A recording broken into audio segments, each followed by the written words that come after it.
Well, if everything's working, and I hope it is, you should be able to hear me. Alright, well the TomTom has stopped charging off the dock, so that's always a good start. It's something's wrong there, but anyway, I've got a lead rigged up so it'll work, so we still know where we're going. Alright, just leaving the caravan park. It's on the first real day of the trip. Yesterday was a bit of a lay-in, to be honest, just to sort of catch up on sleep sort of thing. Don't think it's so much jet lag, it's just lack of sleep. So heading up to a place called Newcastle upon Tyne. Tyne, I think, is the river that sits on. It's got a little bit of significance. And if you're listening to this and you ever want to know what it is, you can ask, but you'll be sorry you did because it's pretty boring. It's up to Newcastle, then further north into Scotland. Little place I want to visit there with regards to a project I got going on at home. Then up to John O'Groats, so it's a lap of Scotland and then over to Europe. I think I've remembered everything. Around we go and see what happens. So I'll leave the camera run for a minute, then I'll turn it off and turn it back on when something interesting comes along, as it's sure to do. Fairly stowed, just for the benefit of the viewer. There's the port where I picked the bike up, just up that little road, Trinity Distribution Park, with that white tankers coming out of it, is the depot. It's only about 100 metres from where I am at the moment. So here we go, 479 k's to Newcastle, so probably do that today, maybe a bit more. Depends if I get held up on the way. I think it's the first time I've put the bike in top gear since I picked it up. It's kind of begun in earnest. I hope everything's working okay. The light is flashing, so it's recording. First time I've used this microphone in anger, so if it's not working, well, I won't know until I preview everything. That's ta-da for now, and I'll come back when something happens. Going up over the Orwell Bridge over the Orwell River, not surprisingly. Now, I think this is the one that they brought the big ships in during the war. I'm reliably informed that it's deeper on one side. Yeah, there's one there. Deeper on one side than the other, and only the locals knew how to get in there without running aground, because they knew to stay over on the deep side. And it's said that many German and enemy ships in general ran aground there.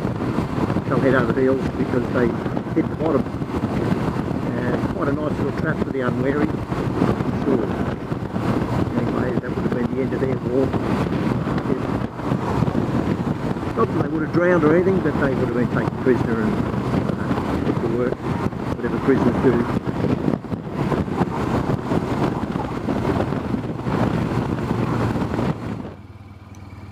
Well, here we are about a quiet, I don't know, 400 and something K later, coming into the city of Newcastle on Tyne, I think it's the way you say it.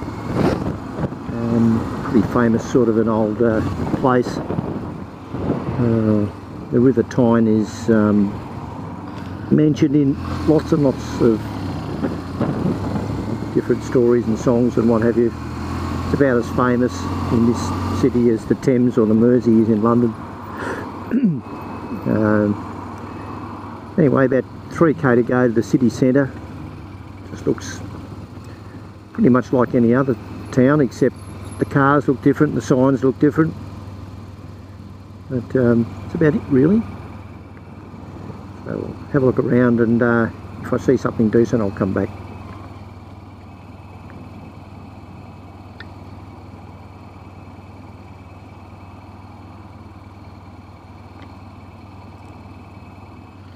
This is not bad.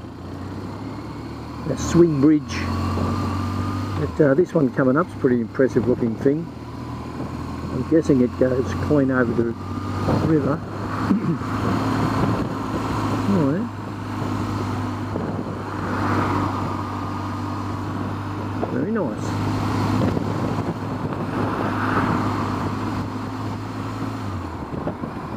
pretty old looking town. See quite a few things I've seen on TV before, but never obviously like this. Anyway, we'll see what crops up. I'll get back.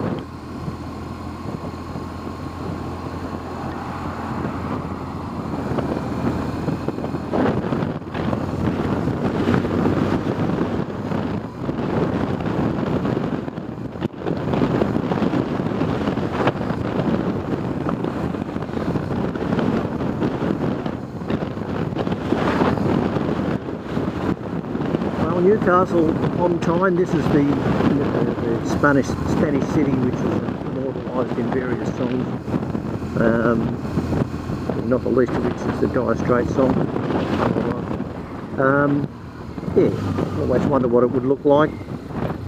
It's like a lot of things, probably not quite what you think it's going to be, but a bit like Luna Park that's been left to die. Anyway, I'll have a look around it. I can say I've been there at least, for what it's worth. Alright.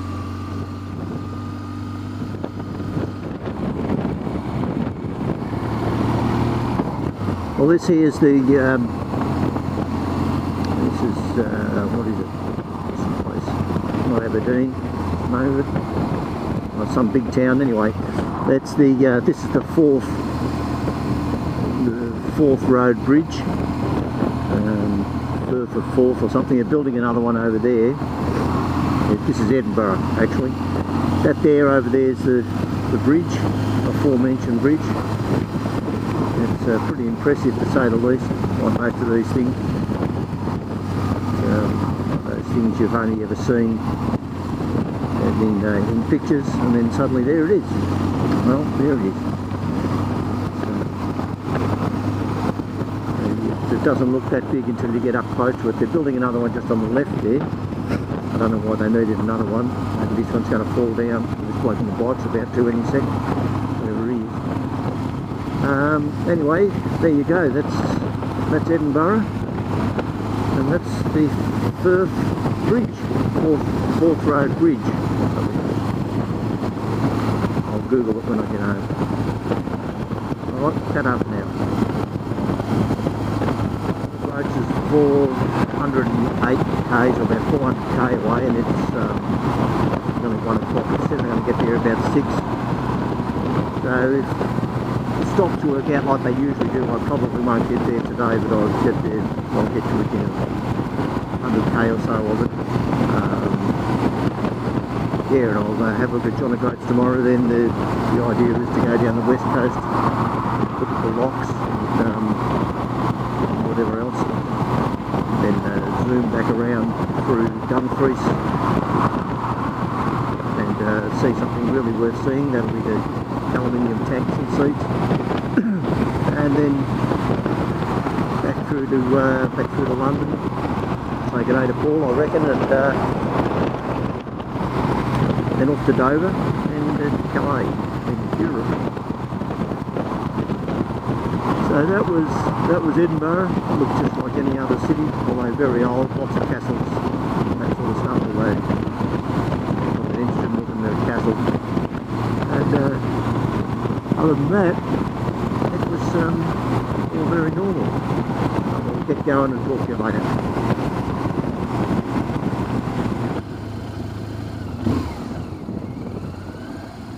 This is a pretty good looking place. This is called Dunkeld, or Burnham, Dunkeld. I think they're joined together somewhere, somehow. Pretty good though. Looks old, sort of medieval, evil. Yeah, very nice. A bit hoity-toity for my taste. Probably a bit expensive.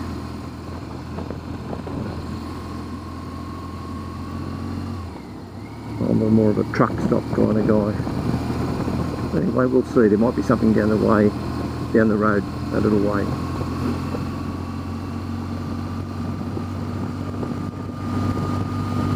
Shit, the boys are out on their Vespas. Fuck 'em, mate.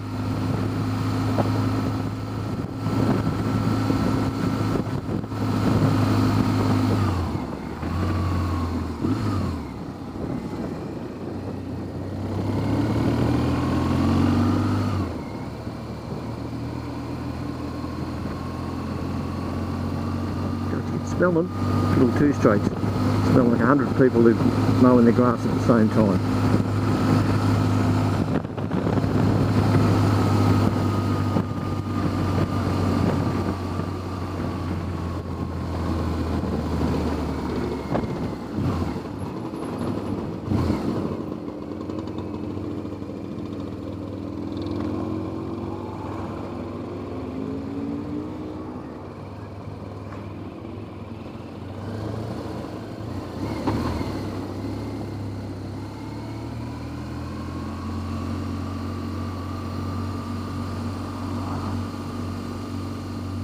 It's a long road, going all these places I ain't ever known, and there ain't nobody here to tell me which way is heaven and which way is hell. But I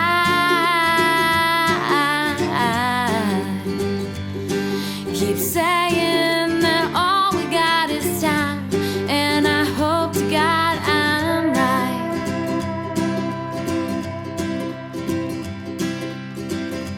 Fell in love 100 times, wrote about a boy that made this girl smile, and we all know broken hearts put up a fight. Shed 100 more tears when we had to say goodbye. But I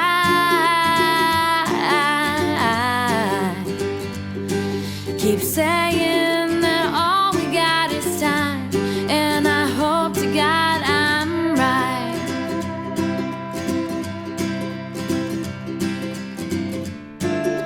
Knowing it's the little things bringing us down,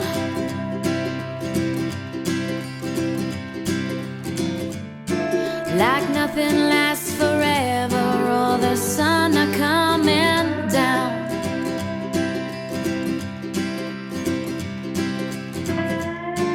One day I watched the sunset, and it changed my whole life. Oh, and I hope to God I'm right.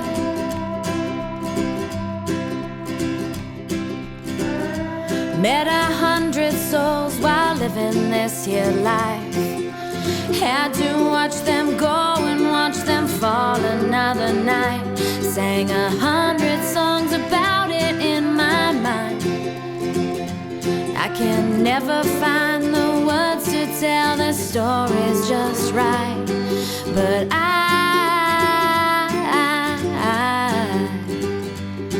yeah, I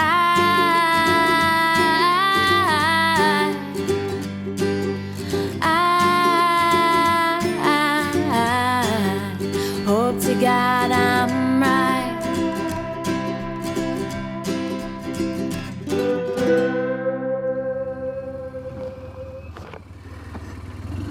Well, for those that are uninitiated, and that one of those would be me, I'll inform you that this is the last 600 yards or so to go to John O'Groats. You can tell you somewhere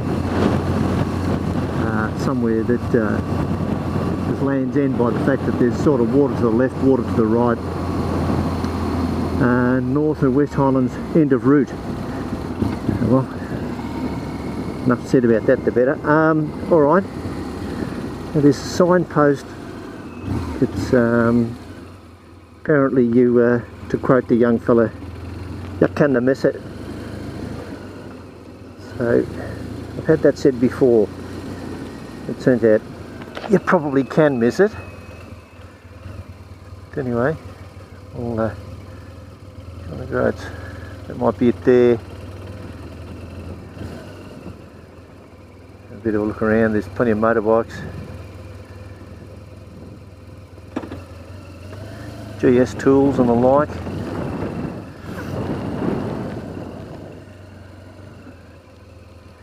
We'll have a bit of a look around and then go in and see what's up.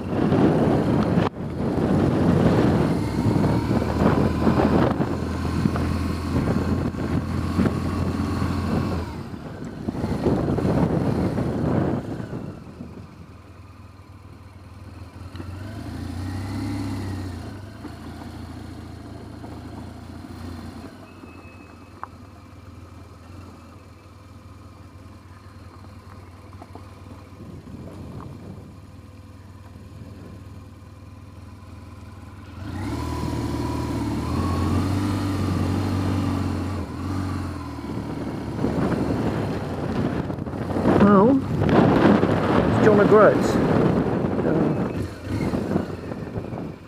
I guess it is pretty special because of where it is, more so than what it is. What's that up there? Oh, yeah. Alright, well, nice buildings and what have you.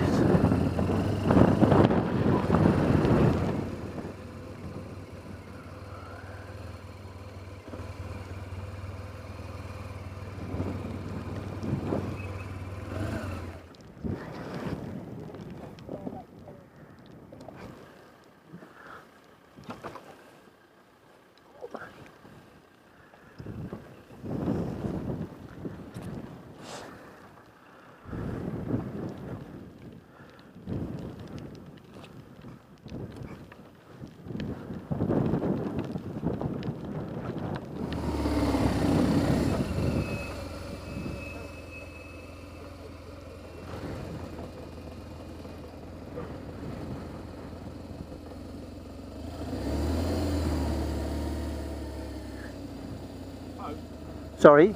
You got your phone, do you want me to take you under on your phone? Take a picture? Oh, thank you, but what I'm going to do is when these folks are finished, I'll just park the bike there. I've got this camera running. Oh, yeah? And I'll just get some thing and I'll take some stills off that. Thank you.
There was John O'Groats, and very pleasant inside the reception centre. We'll go up and have a look at the Castle of May, and I believe that's the one that was featured on the long way something down. That's where they all gathered round and prior to their commencement of their trip on it. Apart from that, whether they did or didn't, probably worth having a look.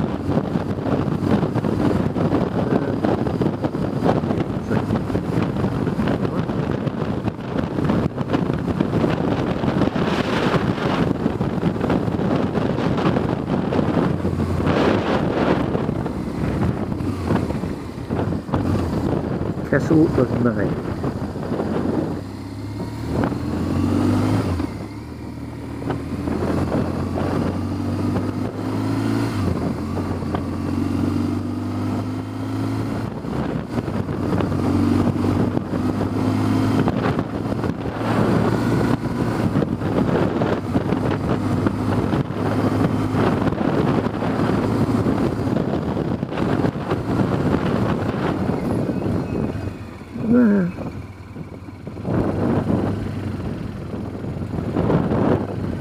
Yeah, he's in.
Well, we just left Inverness. We're going down to Dumfries. I'll have a look at the tank shop. I'll probably end up getting something from him when I get back home. But on the way down there, you actually go past some of the locks, big lakes.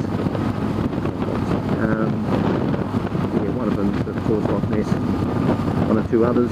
I'm told that they're large bodies of water, so I guess we'll see. But I don't know whether I pass the lock before I get to where I'm stopping or what have you. But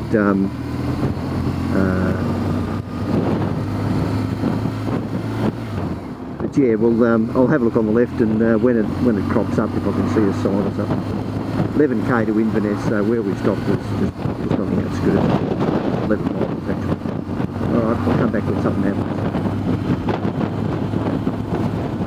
I guess this is what you call your Scottish laneway, or your, so we say, laneway. I don't know what laneway is, but I'll stick to laneway.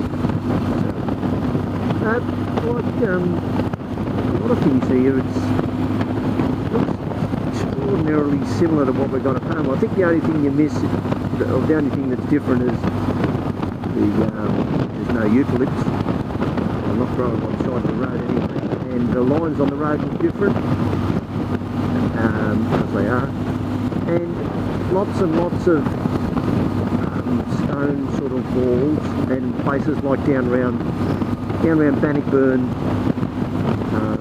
down around Bacchus Marsh, Bannockburn, and down towards Colac and all that sort of stuff. In fact, this looks, except for the elm trees, there seems to be a lot of, I don't know, I'll ask Anne, but if you're listening, Anne, I don't know whether they're elm trees or what they are. They might be poplars, but they're not those blood and guts sort of trees that you get in Australia. But that elm tree laneway looking look is what seems to separate it from what we see at home. And also, not so much what I can see here, but there's the trees, they let the trees grow very close to the sort of edge of the road quite often, and it's something you don't see a lot of back over in Australia. But right now here, this just does, it just looks like it south of Colac, down around Simpson, Otways, that sort of thing. And until you see a car with a different number plate, or see these lines here, these look exactly like the ones at home, and now they've changed again. So yeah, until you see something different, like a different car or different building or what have you, I guess I've come to realise on this trip and the last that the world is sort of made of the same stuff everywhere. And as for Bonnie, Scotland, well, I don't know about how bonny it is, because some of the places, they've just looked like shit. People just leave car bodies in the front yards, just like they do all over the rest of the world. And like Anne says, I like what they've done with the place. Anyway, Johnny just went past, I think, in his Mini, so I'll let him go, because he's no one to be messed around with. and when we get further down I'll come back.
Well, there's Loch Ness, so what better than to jump in and have a Loch Ness burger or something, whatever they serve.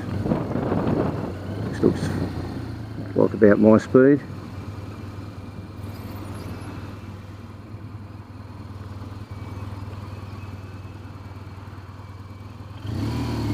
Loch Ness Nessie shop. Fuck, truck.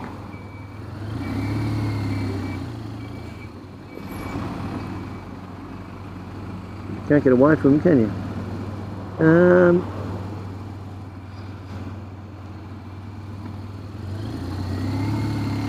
Let's have a look.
This road's along the edge of Loch Ness, as I think I said in the last one. Just during breakfast, the fellow who works there was saying that Loch Ness is just opposite where I had breakfast, a mile wide, 23 miles long, and it's 900 feet deep in the middle. Nice little piece of water. As for the monster, well, you know, probably like Santa Claus. Doesn't matter if he does or doesn't exist. The important thing is believing that he might. Like he said himself, it's a bit like wishing on a star. It makes no difference, but the belief that it might, I guess, is important. Anyway, enough of that. Right, well I think I've yes, I've come to the end of Loch Ness. Loch End is what this place is called, so you'd think that would have to be the end of Loch Ness. Ends rather suddenly, it just bang up against an embankment, like a reservoir. Yeah, anyway, Loch Ness.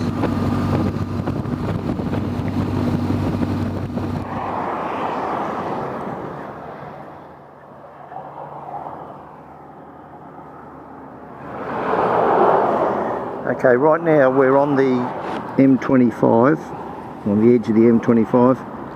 Just loaded a new card into the camera. because I don't know whether I filled the other one up or whether it just recorded a whole lot of blackness in the case. But anyway, we're running now. Jump out onto the freeway, motorway, right in front of the truck. Heading off down to the to Dover, kind of at last. I don't know what today is. I think it might be Wednesday. Could be Wednesday. I've been here a week, maybe even a week and a day. But I suppose that's to be expected. Just travelled up the top of Scotland, John O'Groats, all that. Down to Dumfries, sort of like you had the tank, and you got a warranty issue or recall issue sorted on the bike. So anyway, we're on our way. This is the M25, the equivalent of Melbourne Ring Road for London. So I'll switch the camera on when we get to Dover and film a little bit of the arrival on the boat and all that sort of stuff. So come back later. Going up to the entrance to the Channel Tunnel. Well, we won't be using it. Just on the surface. Not a few times. I've already used the old Channel Tunnel. I don't know why, but I don't like this. I don't think you would. It doesn't seem to be the thing to do. But you want to feel like you've actually crossed and done something. So maybe on the way back. I think. We're coming into the port of Dover now, so this is where you leave to cross the channel, go down into the main street. Pretty well ride straight along the main street and straight into the port, I think. We'll see how that works out.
Surrender on the quayside. You remember we used to run and hide in the shadow of the cargoes. I take you one time. We're counting all the numbers down to the waterline. When me and Mrs. on the dog-leaf stairway, French kisses in the darkened doorway. Fog horn blowing out a wild and cold. The policeman, he shines the light on my shoulder.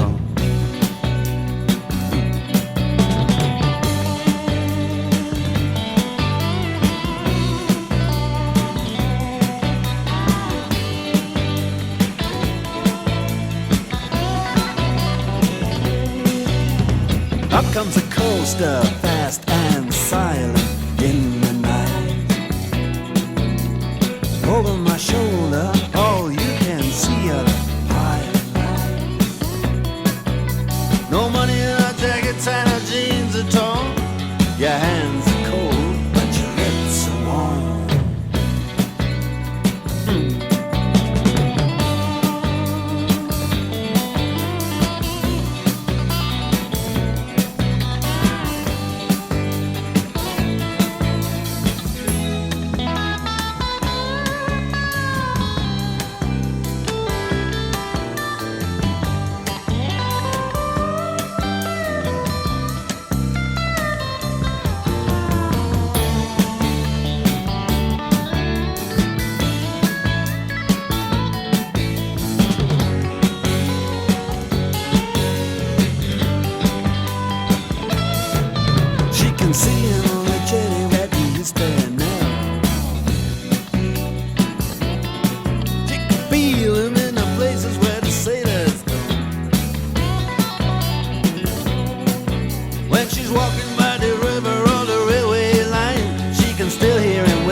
couple of days have gone past, or about a day and a half since my last recording, so really nothing any interesting has happened in that time.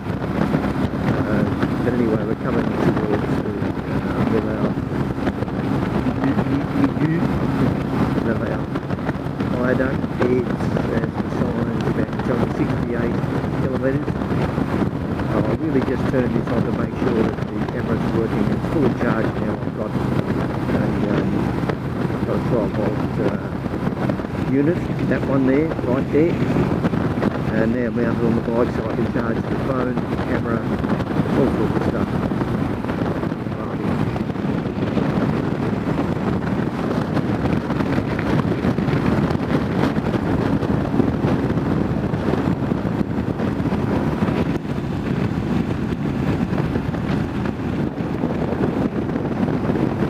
To the bridge, it's where you pay your money to go through. I don't think it's free for motorbikes.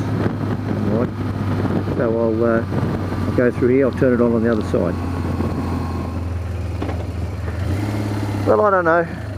You just poke the card in 3 times, poke it in 3 times, doesn't work. And then they say, please you try again, now you can pay. So I hope I didn't pay 4 times. But anyway, this is the old Millau Viaduct bridge. It's one of the pivotal things I wanted to see last year. For those who are into pain, they might have watched my my last effort at filming this.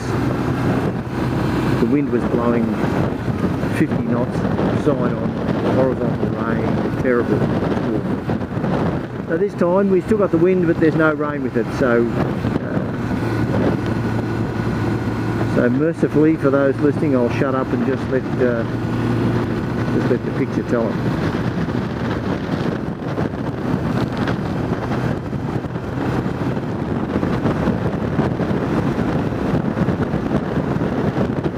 On the left is where Barry and I stopped last year to basically dry out, although we didn't really dry out. And it's when the lightning hit the top of the bridge, all the power stopped.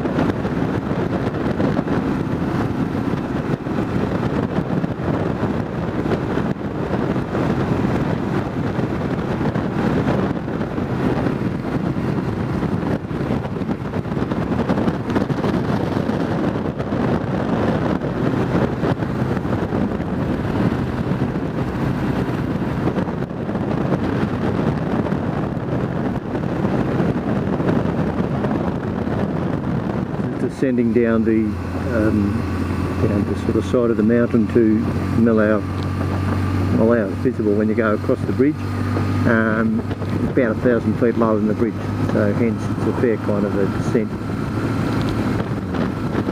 Similar to the Ocean Road and all those other things, but the barrier is really not high enough to stop you killing yourself if you act like an idiot, so let's try not to do that.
cab driver don't like the way I look.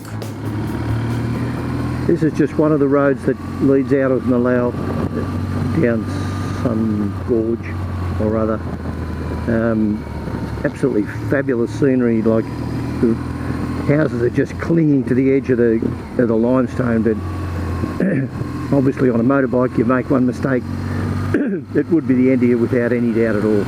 So you've either got to stop and have a look or keep riding, but you don't do both. But very, very lovely nonetheless, really nice. Here we go.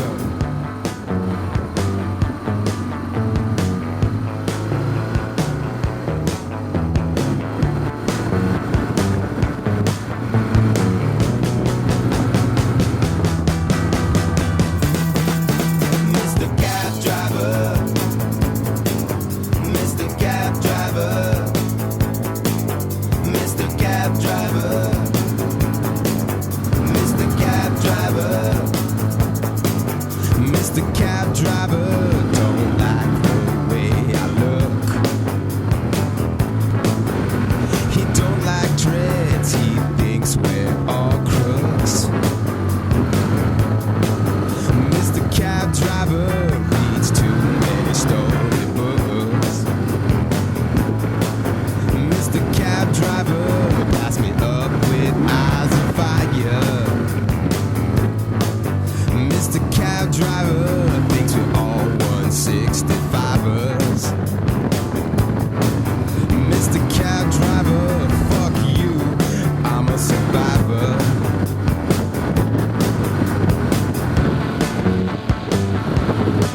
Oh yeah. One more time. Uh-huh.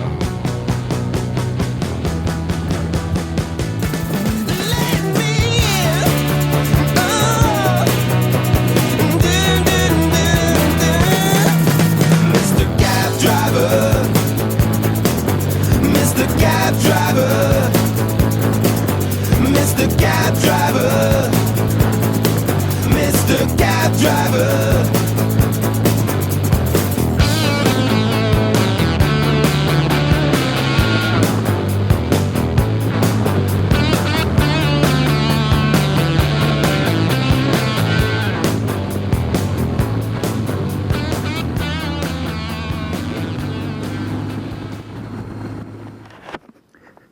There's an old-fashioned myth put to rest. K13 sitting unattended, stick-tied back, of all things, in 20 knots of wind, and sitting there quite happily. Hasn't blown over yet. I must say it crossed my mind, but have a go. But $80 for half an hour, you know, and you get the feeling that if you stayed up for an hour, he'd probably charge you 180 euro. I'm sorry, he'd probably charge you 160 euro just because you know what you're doing. So I don't think so. I might have had a go if he'd said you know 40 euro for the launch, and you know whatever for the first half hour. Then after that, you know, it's free. But no, don't think so. So anyway, amazing how similar they look. You almost feel like you sort of have seen one or two of them before, but I think not. Okay, back to the bike.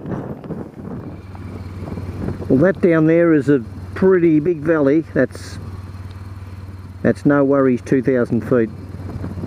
I know what 2,000 feet looks like, and that's at least it. That's at least 2,000 feet. That's a huge valley, that is. So there's obviously a fair descent coming up fairly soon. So it's I noticed some sightseers on a bit of a rocky point out there, and they were having a look. So no doubt it looks good from the air in one of those gliders, although I can't believe how disinterested I actually was. Amazing how things change. Eh? Anyway, see if I can get down without killing myself. If I keep trying, I should succeed eventually, but let's hope not. But certainly that over that edge there, my so much right there, but back where I first was stopped would be, I think, unsurvivable.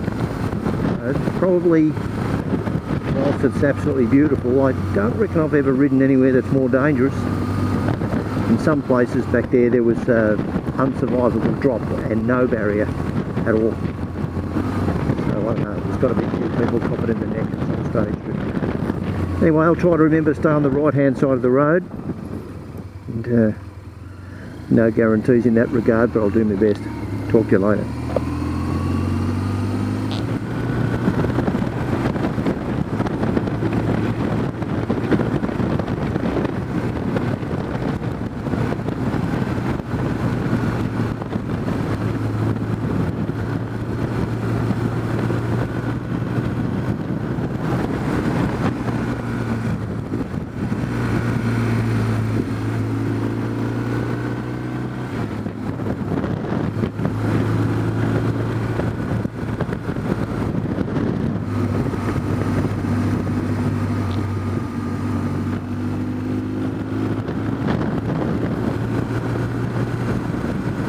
Just left the town of Ales, A-L-E-S, couple of beamers. Yeah, just left there. A little bit later getting away than I thought I would be, which is normal, but this time because the problem at home had to be sorted out. Computer, so Anne sorted that out for me and set up an amazing sort of a phone link, Skype kind of a thing. So that worked beautifully, so thank you very much for that. And say somebody tried to hoax email. Right, so that's a weight off my shoulders, that's for sure. It would have been a big problem. So anyway, leaving there, and we're going to Curamaya or something in Italy. It's sort of at the start of the really good part of the Italian Alps. I think from memory, I don't think I've actually been there with Baz, but we were most certainly in that part of the world. So anyway, we'll go along, and there'll be plenty of roads like this. I've decided to stay off the main toll roads, A, to save the toll, and B, you just see a lot more like this. I did a little bit of an add up on the fingers last night, and it seems like I'm going to have plenty of time at this stage. Although again, that sounds like famous last words, but anyway, we'll see what happens. If I get behind, I'll start using the toll roads a bit more, but it's really only 20 riding or 20 road hours from here to Sibiu, which is the Transmagarism in Romania. So as they say, Europe's not a huge place unless you happen to be walking. And yeah, so well, I'll have to come back when something happens.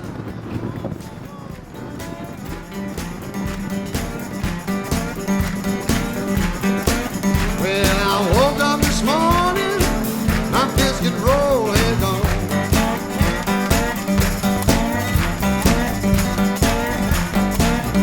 Well, I come here, baby, sit down there with me. Well, I come here, baby, sit down there with me. I wanna tell you about the way they treated me.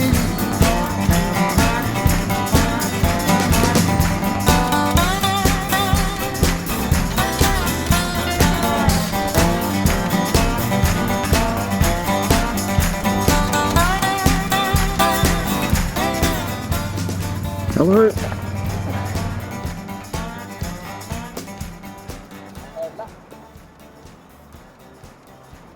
Yeah, 20, yeah, yep.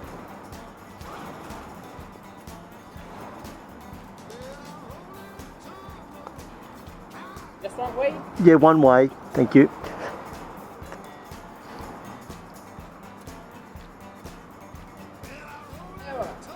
Thank you. The limit is 70, okay? 70, yes, thank you very much. 50, that's Yes, 150, thank you.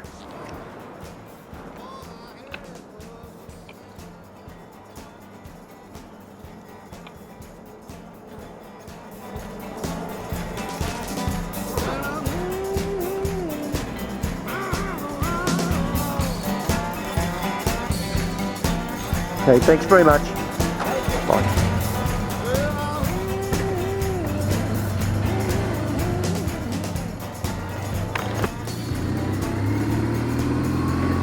And that's how you get into the Mont Blanc tunnel. So just like before, we've got 11 k's of tunnelling fantasticness. So that's goodbye to France, and next time I see you we'll be in Italy.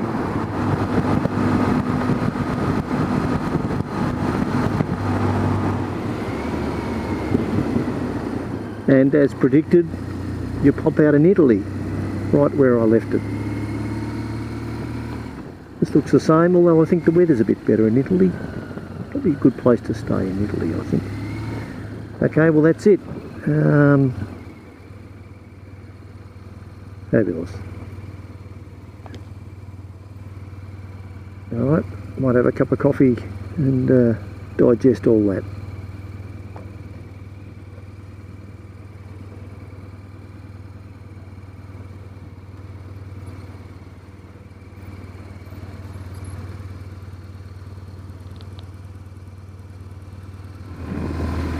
This line of people waiting to get in on the Italian side is at least 4 kilometres long. I cannot imagine how long it's going to take them to get there.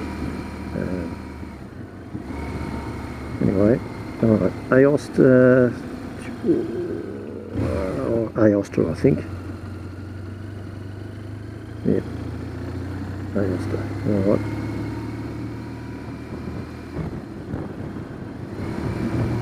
Strangely enough, I don't remember this last time, but then there's a lot of what's just gone on that I didn't remember last time either.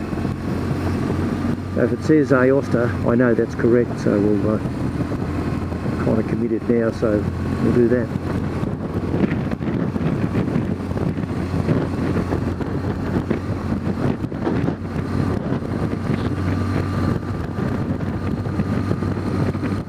Heading to Torino and then on to Como. It says on the TomTom it's excuse me, 241 kilometres to Torino. I could do it a lot faster and what have you if I went on the toll roads, but I'm going to see how this goes. It says I'll get there at 3 p.m. and it's now 10:30, so it says it's a 4.5 hour trip to do 240k. So the TomTom thinks I'm going to average 60k an hour, so that's obviously a fairly tight little sort of thing, so we'll see how that goes. And if it turns out it's just too much of a pain, I'll just recalculate it for a toll road. Although it doesn't show it up well on the camera, but guessing, but I know because I've looked on the brochures last night and you can tell anyway. They're topping out at 12,000 feet, 14,000 feet one of them. And the base of them is, well, I don't know, 2 kilometres away. So the base of them is about, for those who have been there, it's about the same distance as like the airfield at Paul Puncher to the base of the mountain, which is 3,000 feet. Well, these are 12,000 feet. So that's the sort of scale it is. It's really extraordinary to see a mountain that high, so close to the centre of the town. So we're running down a valley that has those mountains on both sides. The valley's about 1 kilometre wide, 2 kilometres wide I guess. And yeah, it's bordered by those massive hills on each side and still got snow on them, and it's probably 24 degrees down here. And there you go, covered in snow. Well, half covered in snow. Considering it's the middle of their summer, I can only imagine what it must look like in winter. Anyway, round the roundabout without getting killed and on.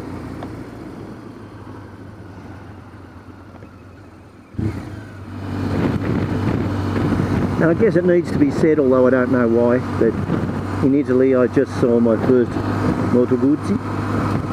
So part of me wishes I was on the Guzzi, and a large part of me wishes I was, and an even larger part is kind of glad I'm not. Because although it would be all wonderful and great, it's just you've got that thing hanging over you that if it does something stupid, what the hell are you going to do? Although in a place like this not so bad, but you know, further on up in the mountains it just doesn't bear thinking about. So the old BM will do for sure, and then when I get back I'll ditch it, throw it away after I've used it. Having said that, there's some pretty decent bike shops here. Anyway, I won't need it, I'm on this, so yeah, here's to good luck, eh? I've come upon the back of them. They seem to be from all over the place. Belgium, I think that's England. It's quite interesting, a lot of them.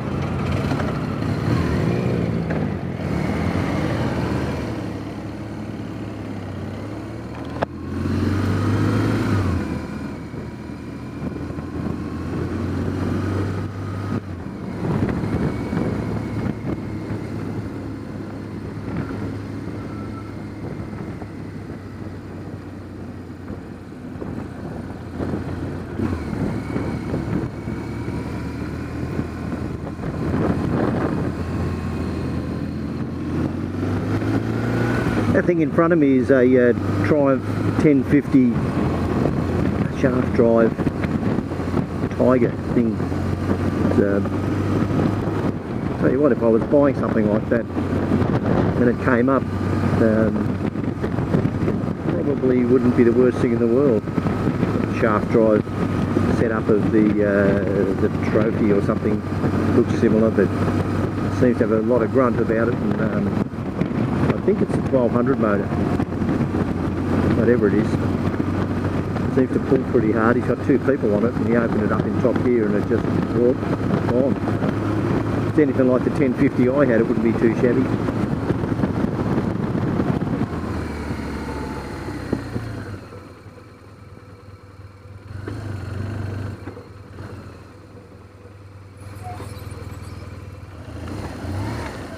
Yeah, well, I don't really know why I'm doing this, to sort of film it again, but anyway, it just seemed plain wrong not to. So I'd sooner film it and then, check out the beamer. Sooner film it and then delete it than not film it at all. So here we all are, back again, and there's the place. Oh, it looks like they're just opening up. Amazing. Alright, I'll park here. Might go for a wander again.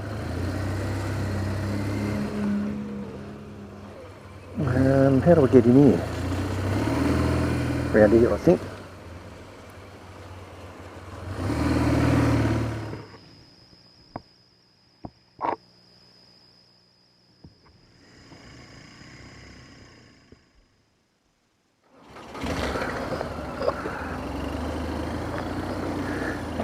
Well, according to the TomTom, it seems to know everything, and it seems to.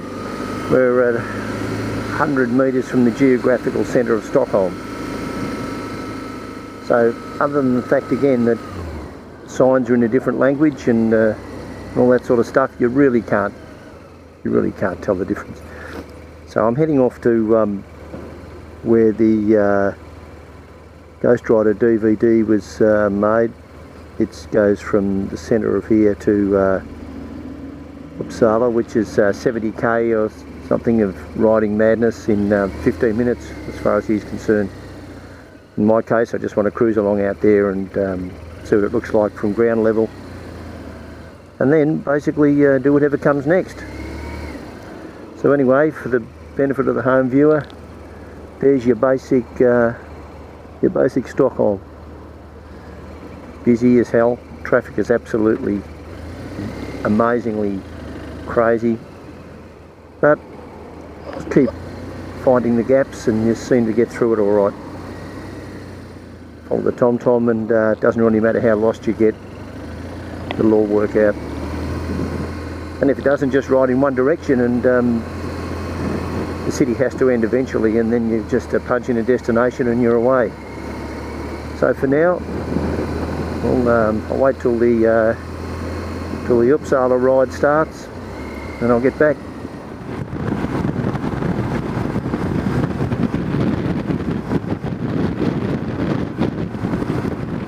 Well, this here's the road. Here's the road from Stockholm to Uppsala. As is immortalised by the old dead ghost rider. He really is a ghost now, I guess. Looks a lot different at 110k an hour than it did at 300 on the telly. Also, looks a lot greener, so maybe, I don't know, maybe he did it in late summer or something like that. But anyway, I'm about a third of the way there, and if he'd have left when I did, he'd be there now. So. But anyway, here we go. It's a bit of Ghost Rider action right here. Unleashed the 50 horsepower of the BMW and rocketed past the truck. Anyway, always wanted to do it, so this is what it is. And it's coming out of the city.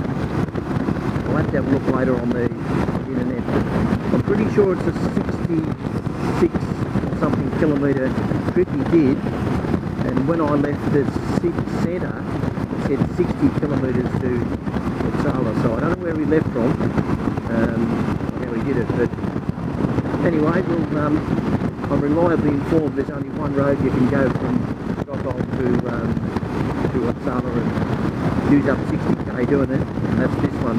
This is starting to look a bit more like what it does on the TV. Not as barren as I thought. Maybe the trees, a lot of years ago, maybe those trees have grown up quite a bit. Anyway, that's the old Ghost Rider on the BMW. There you go. Comes into Uppsala, there's the first thing he comes to is a roundabout. It's not unusual in itself. I don't know, doesn't look the same. This sort of does. And it just seems to have taken so much longer on the bike. It doesn't feel like it's the same sort of trip, but I suppose the difference between sitting at 110 and 300 is going to make a bit of a difference to your journey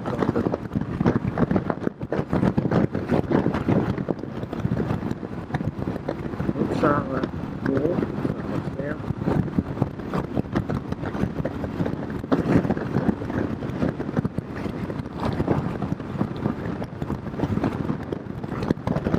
It was taking me about 45 miles, about 40 minutes. So he did it in 14. I've taken 42 or something, so I'm knocking on the door. You want to watch out.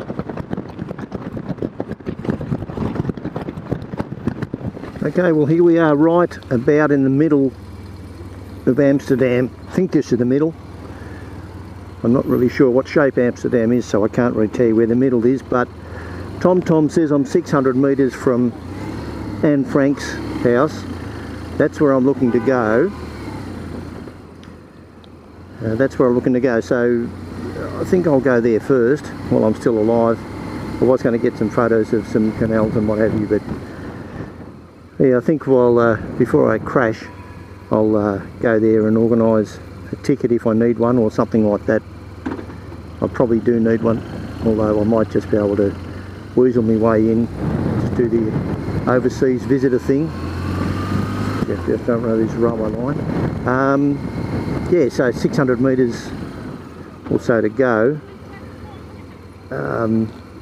Let's just see a sign there, Torture Museum. I don't know. Maybe just ride around in the traffic. That's all you need. Anyway, I'll turn this thing off and turn it back on when I arrive. All right, 263 I'm looking for. So it's 285. Jeez. Try not to get killed.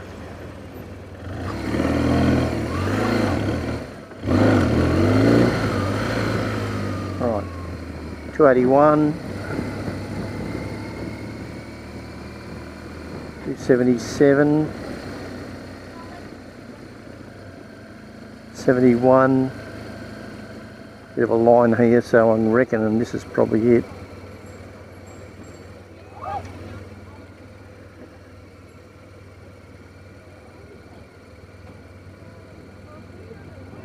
I'll find a place to leave this.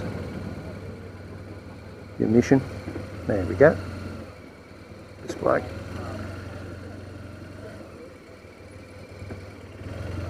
Yeah, this moped will do. Just in front.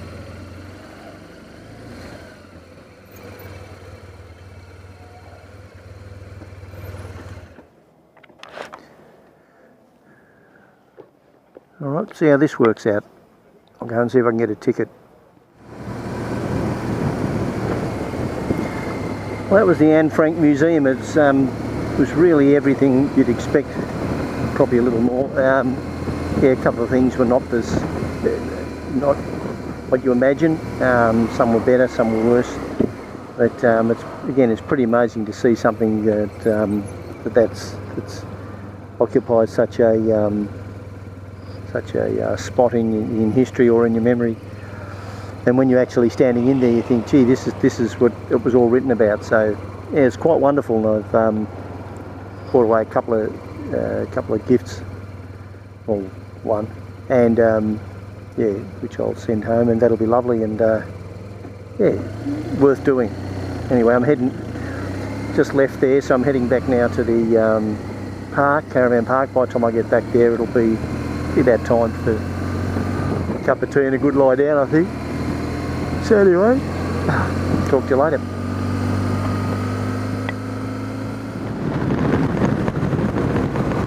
Okay, well this bloke you can see is, his name is Joikla Rinks. He's a fellow that I met last year.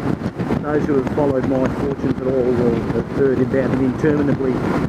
He's a fellow that Christopher and I met whilst in Gutenberg, and he said, oh, if you ever come back, you know, he said, come and stay at my house. Well, I haven't done that, but he had his GS stolen just after that trip finished, so he got another one on insurance, blah, blah, blah.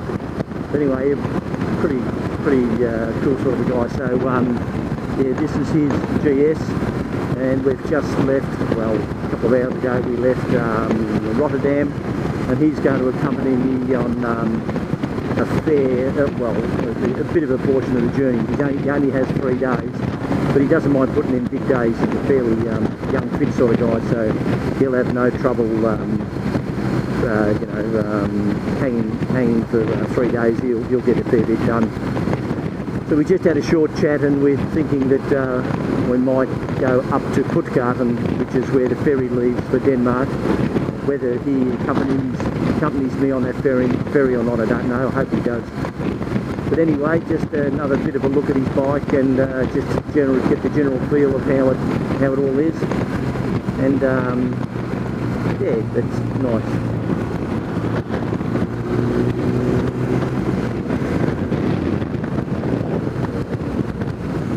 Okay, today we're left. Last night I took the ferry across from somewhere, Hirtshals to Kristiansand. So now we're in Kristiansand, or Kristianstad. Just typically Norwegian, fantastic, just fantastic everywhere. Yeah, I'm going to go around the coast road, the western coast road, to every little small place along the way, try to stay off the bigger roads, but ultimately to find a bridge that I've been sort of looking at getting a photo of. It's on what's called the Atlantic Road, so I presume it runs along the Atlantic. I guess that's a pretty fair guess. And take a photo of that, and make sure I don't get to Nordkapp too soon, because I know what'll happen if I do. I'll end up leaving before the date that I wanted to get there on, and that won't be good. So, all right, this is Norway, and this is the start of the real good stuff. So, it won't be long before I get back with something worth seeing. I hope.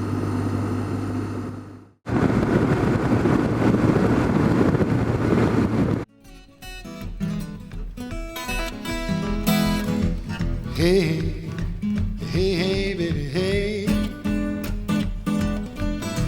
Hey, hey, hey, hey, baby, hey. I love you, baby, sure ain't gonna be your dog.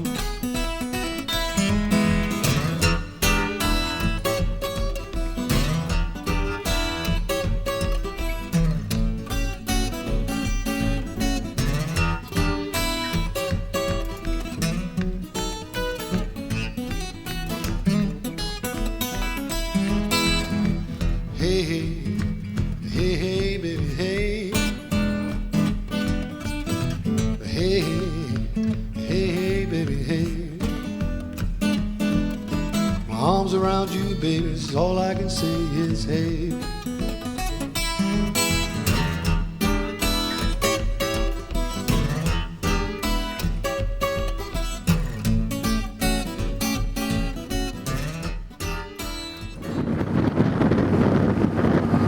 just leaving Christianstad after the mandatory €8 cup of coffee. And you get a free bun with it, which is really good for €8, which is around about $12. So that's lovely. But look, yeah, you pay €8 for the view. I guess you get the cup of coffee or nothing. It really is a fabulous place.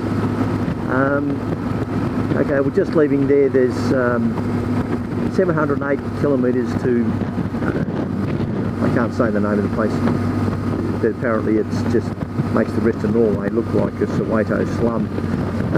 It's just beautiful by all accounts. Grytjenstag or something.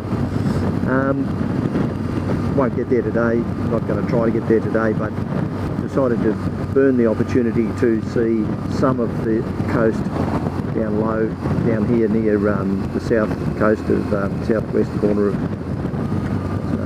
Norway, so that I'll be closer to the Nordkapp with 4 days to go. Not much point messing around down here and then realising, gee, you know, I've got 4 days to do whatever, one little delay and you're not going to make it, well, not on the date that I want to be there, which has always been a bit of a goal. So up we go to Grytjenstag, and yeah, that'll probably be early, like lunchtime tomorrow. I'll get to there and then cross over to the coast and then just ease it off again a bit and get a little bit closer to the Nordkapp and where the fjords are more fjordy. Here they're more like just fabulous lakes, not unlike the ones around Dalesford, but they are just a bit bigger. Not a lot, but some of them are quite a bit bigger. But they've got rock walls that just descend vertically a little bit like that one there.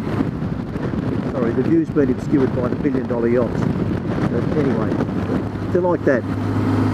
And of course the weather today is just unbelievably good. 22, 23 maybe degrees. No wind, hardly any clouds.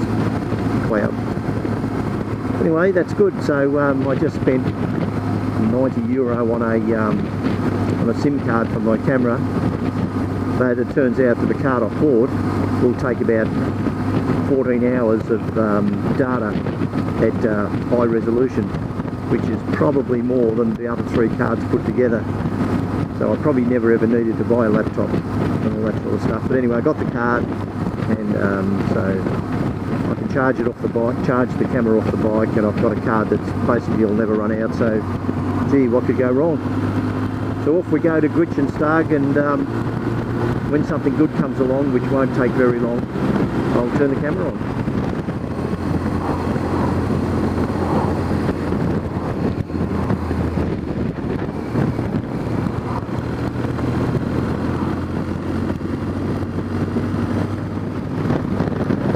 This is a fairly nice sort of a section. It's getting late in the day and I hope the light's good enough. But we're heading over towards a place called Geiranger, which is 119k to go. It's sort of the main push from central Norway towards the west coast. Once we get to the Geiranger, then just a short distance from there is the bridge that's been part of the main reason for coming across here. That'll be good, and then it's just pretty much follow your nose from there to the top. I don't really have any great expectations of what it's going to be or not going to be from there on. This is pretty good. I don't know if the camera shows it, but it's about 1.5 kilometres across. No doubt it's 1,000 metres deep. They all seem to be that or more. And it just looks cold. But anyway, it's probably lovely, so see you later.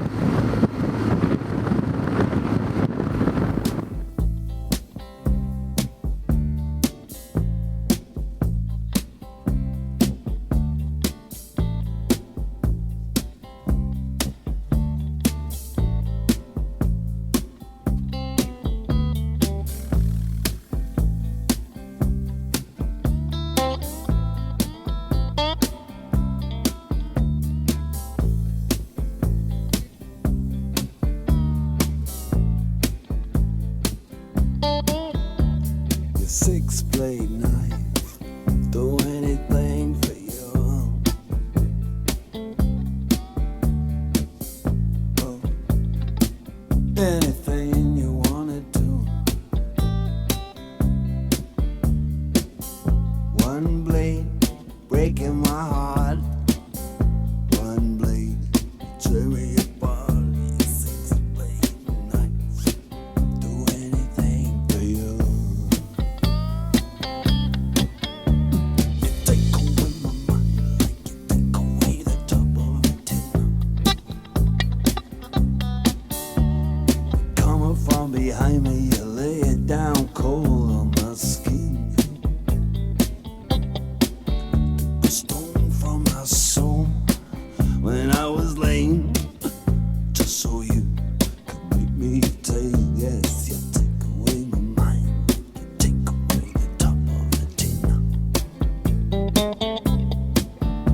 right to be free of it now.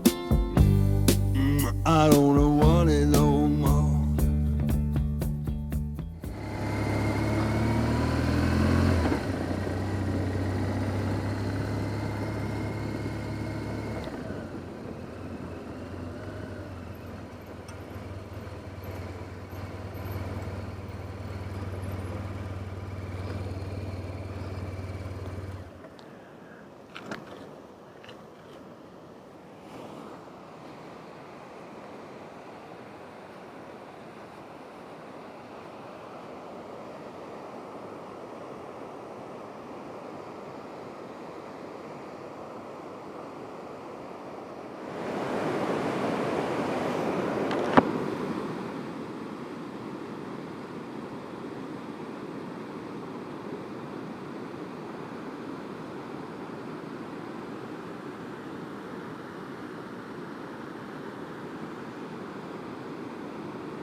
That's the first example I've seen of a river that's actually iced over. I wouldn't dare do it, and I'm not sure you could, but I think it's one of those ones you could stop the bike and actually walk across.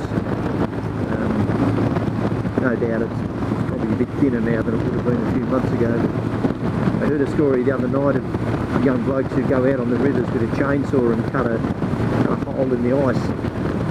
And the ice is about a metre deep, a metre thick.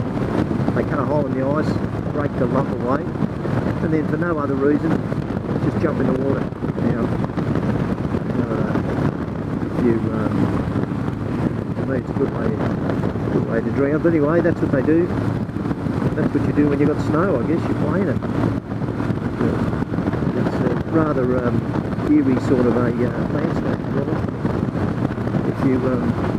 If it was another 200 or 300 kilometres and you were carrying fuel or something like that, you'd think, gee, I'm glad there's other vehicles, but it's only showing 8k to the turn, and then apparently it's a fairly solid sort of a descent down to Goranga, which is a fjord.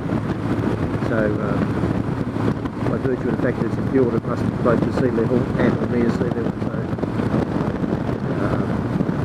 there must be a fair sort of a descent coming up fairly soon. So anyway,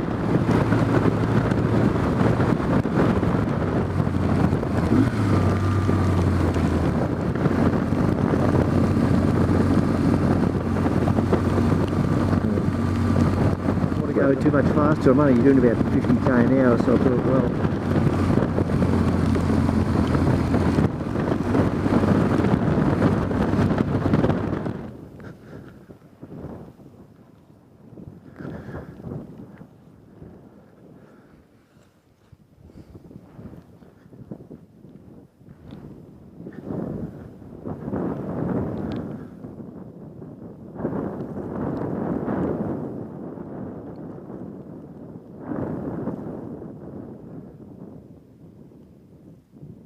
yeah, there's some snow actually coming down.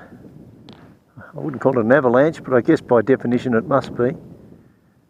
Can't imagine how dramatic a big one would be. But that mountain is no worries 2,500–3,000 feet higher than where we're standing, so it's a big fall. I don't know which way you look at it.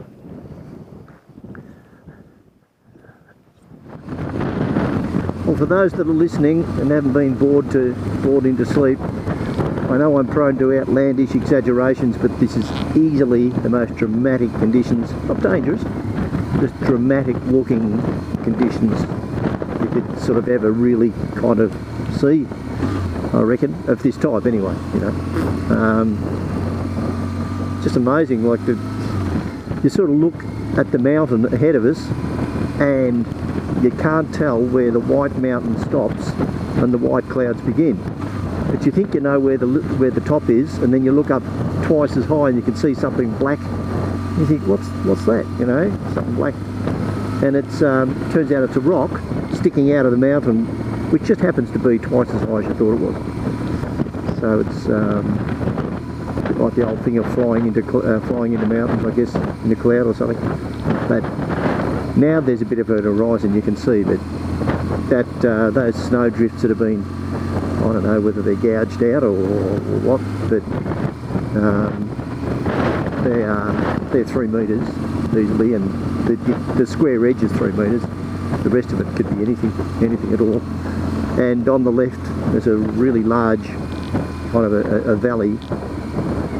It's about 1 kilometre wide, and it's frozen over solid, and a goodly helping of snow's been dumped on it. So you could just walk out across there and you get the feeling that, you know, that's the last they'd ever see you. And it very well might be. But as is usual, places like this are just, their natural amazingness, or beauty if you want to use that term, is beyond doubt. But make one mistake, it's one. And if you hit that barrier even at this speed, the thought of the consequences if you happen to break your leg or something are just horrendous. How do you get the bike back? How do you, all blah blah blah. So you could, like I said before, I think you can either look at the scenery or you can ride the bike.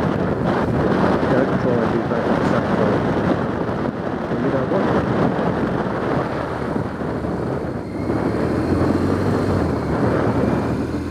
what? Well, this here's just Elvio Pass if you live in Norway.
Well, said it before, say it again. Absolutely unbelievable. Just unbelievable. It's just like a different world. It's again 600, 700, 800, no, it's 1,000 feet. From here down to that village vertically, you can see the big ship out there in the fjord there. So it's obviously pretty deep. Again, yeah, just extraordinary. Nice and quiet when I stop talking, and just, yeah, massive gorges and just everything you could possibly imagine would make a place look good, it's got. Fantastic.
This is one of the many ferries that you can take or you need not take. I'm in no position to really know whether it's a good idea or a bad idea, so it's just an idea, so I'll just take it and duck across and see. But you get the feeling that if you don't take it, it's a long way around and consequently uses up a fair bit of time, which is no problem, or a fair bit of money, which is not so much of a problem. But it's always nice to break it up with a little ride on the ferry, I guess. So we'll see how this one goes.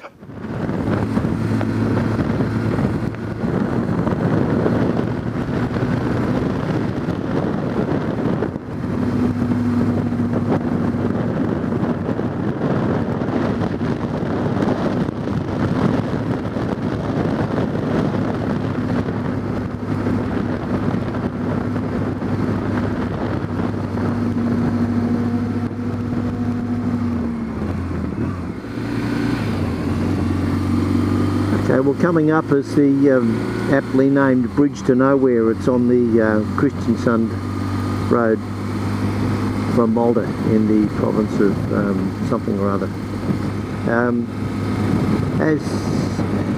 As I've read and now can now see that it really does look like it goes up and drops off into the ocean, and I'll try my best not to do that. I expect it's going to be fairly windy too, so I'll do one run over the top of it and then one coming back and take some photos, and that'll be a fairly major milestone reached. It's one of the ones that I really wanted to take.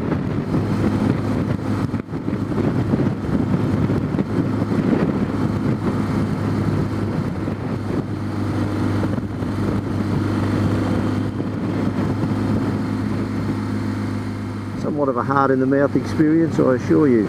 It's very windy, pretty high, and as usual, not much margin for error.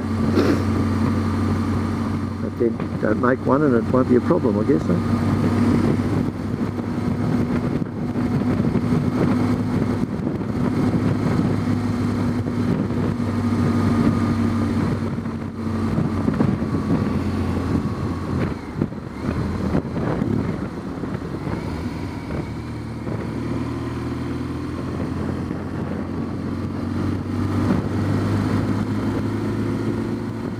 Really starting to look very barren. I don't know how many more fjords you get on the run up to the North Kapp, but gee, it's starting to look fairly fjordless, just rocky, sort of windswept. Again, pretty much what I kind of imagined.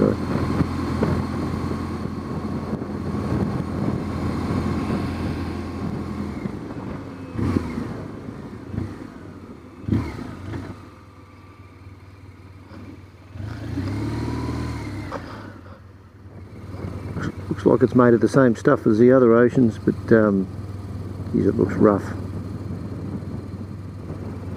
Rough as guts.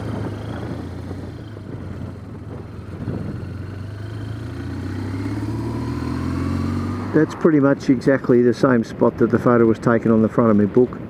So I'll take a couple of still photos of that, and I reckon my work here will be done.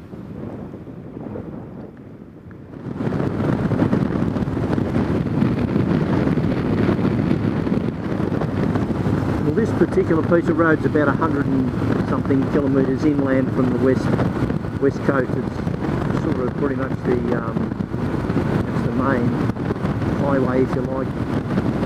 That goes to North Kapp. It's 1400k to go to North Kapp, so it's still a fair way. But I sort of came around the corner there a few minutes ago and thought, what looks different? There's something that looks really different. Then I realised it was the sun, and I thought, so for the benefit of those of you who are still awake, yeah, this is a really lovely part. This particular bit's a bit bumpy, but previous to this it was just sweeping corner after corner for about 100 kilometres. And also it's not raining, which is always a favourite, as they say, with the biker.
there, folks, is a frozen lake.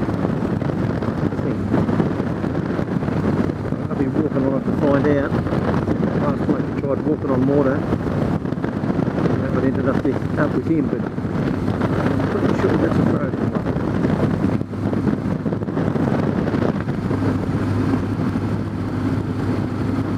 The Arctic Circle, what's this say? Polar Skiret Centauret 1K. Anyway, sign a little way back said Polar Circle 2 kilometres, so Polar Skiret Centauret, I guess, is the little information centre that's located somewhere near the Arctic Circle. Fairly solid line on the map, so as I said to Anne this morning, not much of a bump as you go over it. Anyway, we'll see.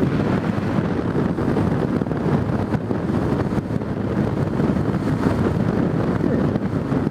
Fairly interesting. I might have a look at this. This will be the Polar Skiret Centauret. You've got to be really careful when you brake. Well, I do. When you've been moving along reasonable speeds, you know, you get on the brakes and you don't really know, you know, whether the road's icy or not, but you can hear it sort of splashing under you when it's water, so as long as it's making a splashing sound, I really can't see it's going to be a problem. I'm up next to this bloke on the BMW, see if he knows how to talk.